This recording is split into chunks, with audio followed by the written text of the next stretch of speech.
Alright, so things are getting super exciting. In this video, I'm going to be covering the structure of Pinterest. So obviously we're going to dive in and I'm going to sort of explain it, how it works, what the different components are, so you can really understand the platform and take advantage of it as much as you can. Use all of the features, really understand how you can best utilize it.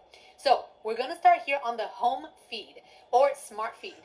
This is, you're going to see if you have a business account, when you log in, you might see your business hub, and I'll open that in a new tab to show you, or you might see your home feed. Most users, people, your audience that you're trying to reach, they're going to have personal accounts, so they're going to be seeing the home feed as soon as they log in.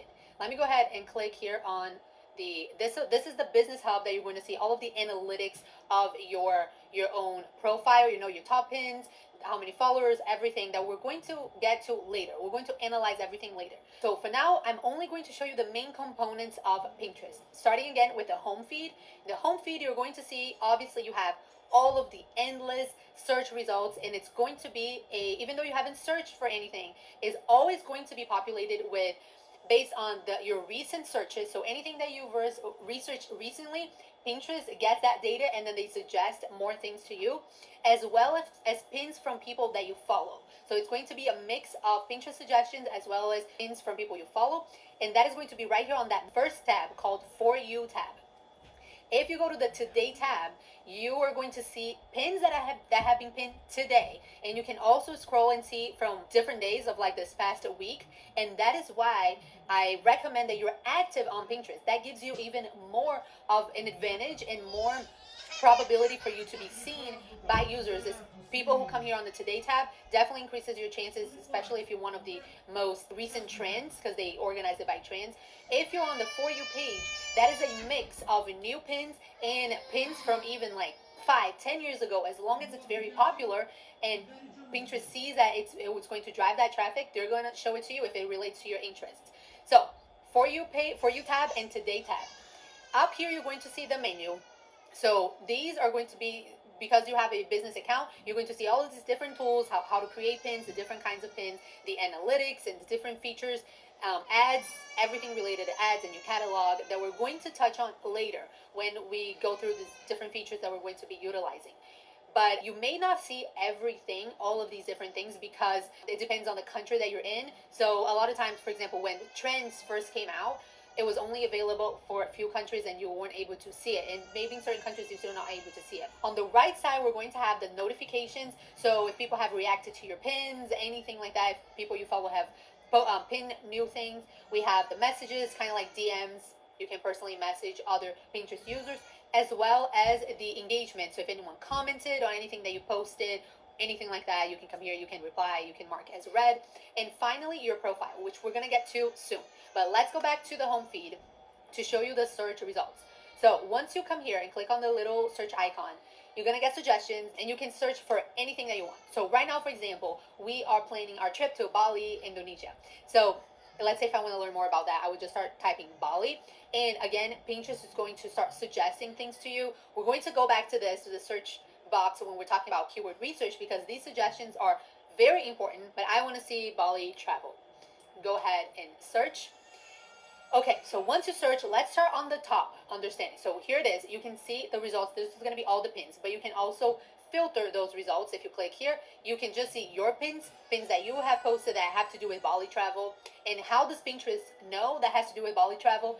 Based on all of the optimization that you're going to learn later, we're going to cover all of it with titles. You can see here, for example, they use the word Bali and travel on their title, so obviously that's going to show up higher. They use the word Bali on the image itself.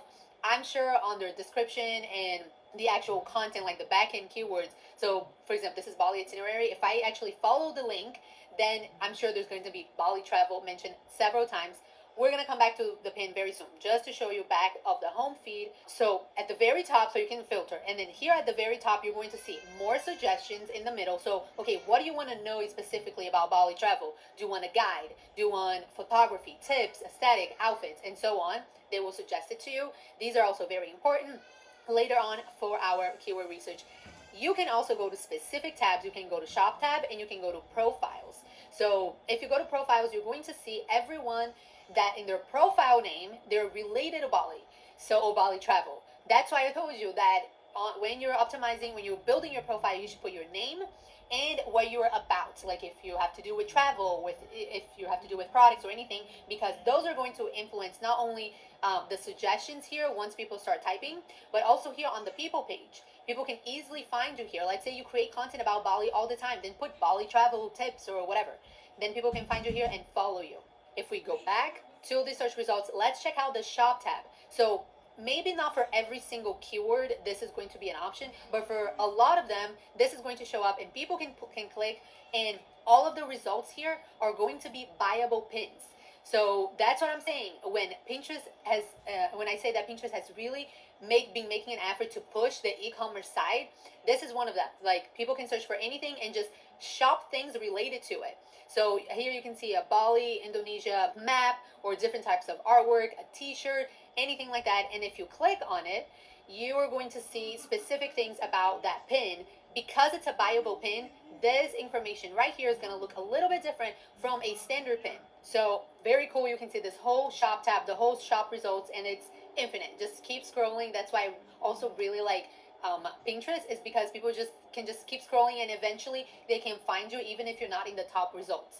And one thing that I skipped was the board. So whenever we start creating our own boards, we're going to be able to come here and save and create. But I'm going to show you that next. So let me go here to this specific profile. So this is the Magnolia profile, and I chose it because it has all of the different components I want to talk about. First of all, we have our cover image that we can set. You can set, if it's your own profile, you're going to see a little pencil icon here that you can change. They have their profile photo, their name. This right here is because they are merchant verified. We're going to talk more about that program very soon, but if you're in the e-commerce space, highly recommend that you apply for this program. Next to it, you have their username. Right here you have their link, whatever link they have already claimed, or if you don't have any claimed links, if you just chose a random URL that we already discussed, it's going to be showing up right here. Whatever they wrote on their about section or their bio section, their followers, how many people they're following, their monthly views, contact. So if they here put their email address so you can contact them, you can follow them, of course. And down here we have the tabs. So the first tab is the shop tab, and if you scroll down, you're going to see everything that you can shop related to this business, Magnolia. And this, we're going to touch on this soon on how to create your catalog and have this shop tab. But if you have a Shopify website, again, Pinterest has this partnership with Shopify where if you install the app, it automatically creates this tab for you right here, the shop tab. Next, we have the created tab, and this is all of the pins that this account has created, and in order. It's always going to show idea pins first, and idea pins are kind of like, I mean, I hate to compare it, but it's kind of like Instagram stories. But instead of disappearing after 24 hours, it stay here for a long time. So we have idea pins. There are new-ish to Pinterest, but have been really successful. They always show first on the created, and if you scroll down, you would see all the types of pins that they've pinned here. And a pin, if you click, let's see the structure of the pin. So the pin we have on the right side, on the left side, we have the graphic. So anything that you created, this is just a photo, but you could create different graphics with text, all of that. We're going to touch on that later. And as you can see, the best format is definitely vertical. And on the future video very soon, we're going to talk about the best ratios. But vertical formats is the best. Next, you have the link. You have the link at the very top or right here. You have the pin title, the pin description, the person that pinned this product, and you can follow the follow button and the comments as well. And same thing here, if you want to pin this pin to your own account, then you can select your board and just click on save. So that's the pin structure. But going back, if we go to the saved tab, we're going to see the boards. So boards are kind of like shelves that you can pin different things. How are you going to organize all of those pins that you're creating? If someone is only interested in Magnolia recipes, then they can just go to this board right here, entree recipes. If they want to see all about bathroom renovations, they can come to the board bathroom renovations. So with boards, you have the board titles and how many pins they're in it, and when was the last time that someone pinned something to it. So 2 weeks ago, 2 weeks ago, 7 weeks ago. So it's in order of most up to date. And over here, you can see all pins. So if you just want to see everything they've pinned, in spite of all of the boards, you can just click here and it's going to be all of the pins mixed. And if you click on a board, you're going to see here at the top their title. right here, they actually are not utilizing the board description, but we're going to touch on that. And if they had created a description, it would show right here under the title, then the name of the account, how many followers that specific board has, and the share button. And you can come here and see all of the pins inside that board. So this is it. This is the overall structure of Pinterest, and you're going to learn how to create boards, how to create pins, how to optimize your profile, everything in this course. So I'm super excited for it, but I wanted to give you this quick overview. And without further ado, let's get to the next video.